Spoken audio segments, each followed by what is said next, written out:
kita lakukan tindakan penahanan untuk 20 hari ke depan di Rutan Salemba, cabang Kejaksaan Agung. 2 mobil milik Joni Plate digeledah tim penyidik Kejaksaan Agung. Penyidik memeriksa seluruh isi mobil, termasuk tas yang ada di dalam mobil.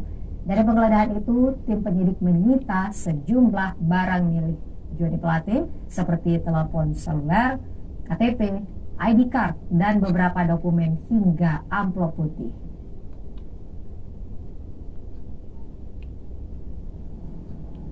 Selain 2 mobil milik Joni G. Plate, tim penyidik Kejaksaan Agung juga menggeledah rumah dinas Menteri Kominfo Joni Plate yang berada di kawasan Widya Chandra, Jakarta Selatan. Tak hanya rumah, 1 mobil yang ada di rumah dinas juga ikut digeledah tim penyidik.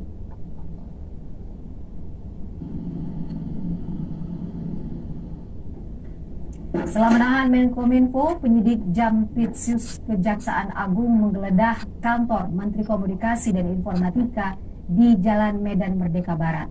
Para penyidik ini datang untuk menggeledah ruang kerja Menteri Kominfo Joni G. Plate pasca penetapan tersangka kasus dugaan korupsi proyek pengadaan Power BTS.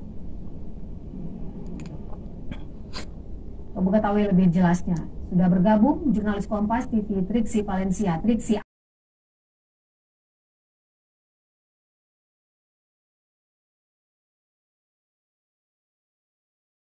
apa yang membuat Kejagung akhirnya menetapkan Menkominfo Joni Plate menjadi tersangka? Ya, dari pendalaman 2 pemeriksaan sebelumnya yang disampaikan oleh Direktur Penyidikan Jampitsus Kejaksaan Agung, ini mendapatkan hasil dan juga evaluasi dari pemeriksaan tambahan hari ini bahwa memang tidak ada bukti yang menetapkan maupun juga memperkuat adanya dugaan keterlibatan dari Menteri Kominfo yakni Joni Gerard Plate, sehingga hari ini jabatannya sebagai menteri. Selanjutnya adalah terkait dengan penggunaan anggaran yang diketahui ini memang menjadi wilayah yang seharusnya bisa diawasi, diketahui dan juga menjadi pertanggungjawaban dari menteri itu sendiri, sehingga kemudian setelah melihat dari bukti-bukti dan juga dari keterangan saksi dan keterangan-keterangan yang didapatkan oleh penyidik, ini pun juga mengerucut menjadi satu kesimpulan bahwa memang ada dugaan keterlibatan dari Joni Plate sendiri. Lalu selain Joni J. Plate, jadi total hari ini sudah ada 6 tersangka yang ditetapkan dalam kasus dugaan korupsi pengadaan Tower BTS 4G Bakti Kominfo dari paket 1 hingga 5 tahun 2020 hingga 2022. Tersangka lainnya antara lain ada Direktur Utama Bakti Kemenkominfo Ana Ahmad Latif, kemudian juga ada Direktur Utama PT Mora Telematika Indonesia Galumbang Mena, lalu ada peneliti Human Development Universitas Indonesia yakni Yohan Suryanto, serta Account Director Integrated of Account Department Huawei Technology Investment Mukti Ali, dan yang terakhir adalah Komisaris PT Solitek Media Sinergi Irwan Hermawan. Perannya juga sudah disampaikan pada pemeriksaan ataupun juga penetapan tersangka sebelum-sebelumnya dari masing-masing peran ini saling berhubungan. Ada yang menyusun aturan sehingga kemudian hanya vendor tertentu saja yang bisa memenangkan proyek ini, lalu kemudian ada juga dari pihak swasta yang hanya memenangkan vendor-vendor tertentu saja supaya bisa melancarkan pendapatan dari vendor tersebut untuk mendapatkan atau menjalankan proyek ini.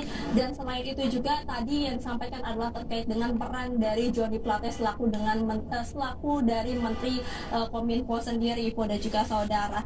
Lalu yang disampaikan juga nanti rencananya selain melakukan penggeledahan dari rumah dinas termasuk juga rumah maksud kami dari kantor Kemenkominfo, nanti juga akan didalami terkait dengan aliran dana. Ini yang dipertanyakan terkait dengan aliran dana, apakah memang masih akan ada penambahan dana atau biaya yang sudah diungkapkan atau dari hasil temuan BPKP yakni 8,32 triliun rupiah. Ini nanti akan didalami termasuk juga dari kemana saja aliran dana tersebut sudah berjalan begitu. Kalau yang kita tahu adalah salah satu ke adik dari Joni Plate sendiri yang sudah dilakukan pemeriksaan, serta ini juga masih dilakukan pendalaman apakah nanti bisa dipertanggungjawabkan, kemudian seperti apa rekonstruksinya sehingga dirinya yang memang dari pihak swasta ini menerima aliran dana maupun juga fasilitas tersebut. Itu dari adik sendiri sudah mengembalikan dana sebesar 543 juta rupiah, itu sudah dikembalikan,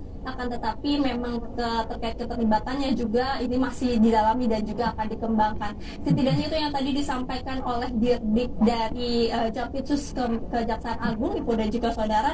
Sementara itu yang juga dikatakan adalah nantinya akan melakukan pendalaman juga terkait dengan penindakan pemulihan, karena ada beberapa aset yang sudah ditahan, ini juga nanti akan dikembangkan apakah memang ada aset-aset lainnya maupun juga barang berharga lainnya yang ini bisa disita untuk kemudian nanti bisa memulihkan kerugian yang sudah dirinci ataupun sudah dicatat oleh penyidik maupun juga dari BPKP. Kalau saat ini tadi disampaikan setelah dilakukan pemeriksaan pada hari ini ada 7 orang yang dilakukan pemeriksaan, 1 orang sudah ditetapkan sebagai tersangka yakni Joni Plate, jadi ada 6 orang lagi yang dilakukan pemeriksaan pada hari ini. Akan tetapi tadi Kepala Pusat Penerangan Hukum Kejaksaan Agung atau Sumedara tidak merinci atau tidak menyampaikan siapa saja 6 orang saksi yang dimintai keterangannya yang datang pada hari ini, apakah ini juga masih termasuk dengan adik dari Joni Plate yakni Gregorius Alex Plate yang sudah mengembalikan dana maupun juga sudah dilakukan pemanggilan untuk dimintai keterangannya lebih lanjut. Nanti ini kita masih menunggu informasi maupun juga keterangan resmi lainnya seperti apa perkembangan yang sudah dilakukan ataupun yang kemudian didapati oleh penyidik setelah melakukan pemeriksaan terhadap 6 orang di gedung Jampitsus Kejaksaan Agung. Ibu. Terima kasih jurnalis Kompas TV Trixie Valencia terkait penahanan Menkominfo Joni Plate. Saudara, Kejaksaan Agung menetapkan Menteri Komunikasi dan Informatika Joni Plate sebagai tersangka dalam kasus korupsi proyek Best Transceiver Station. Plate dijadikan tersangka dalam kapasitasnya sebagai kuasa penggunaan anggaran.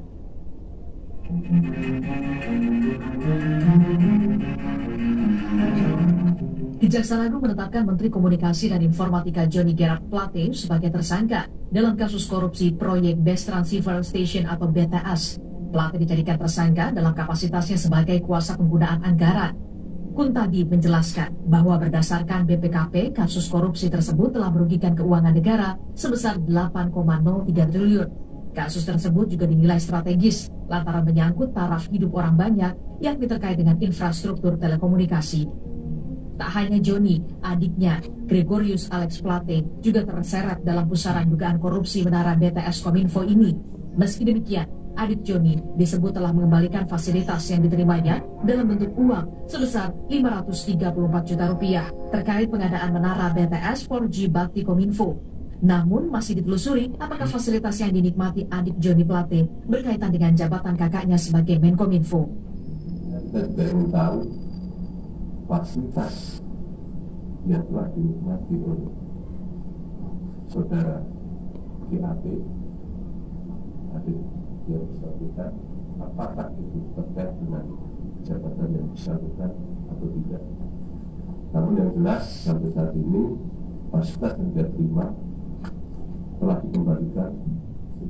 Dalam perkara ini, Kejaksaan Agung juga telah menetapkan 5 orang tersangka, 3 diantaranya akan segera disidangkan.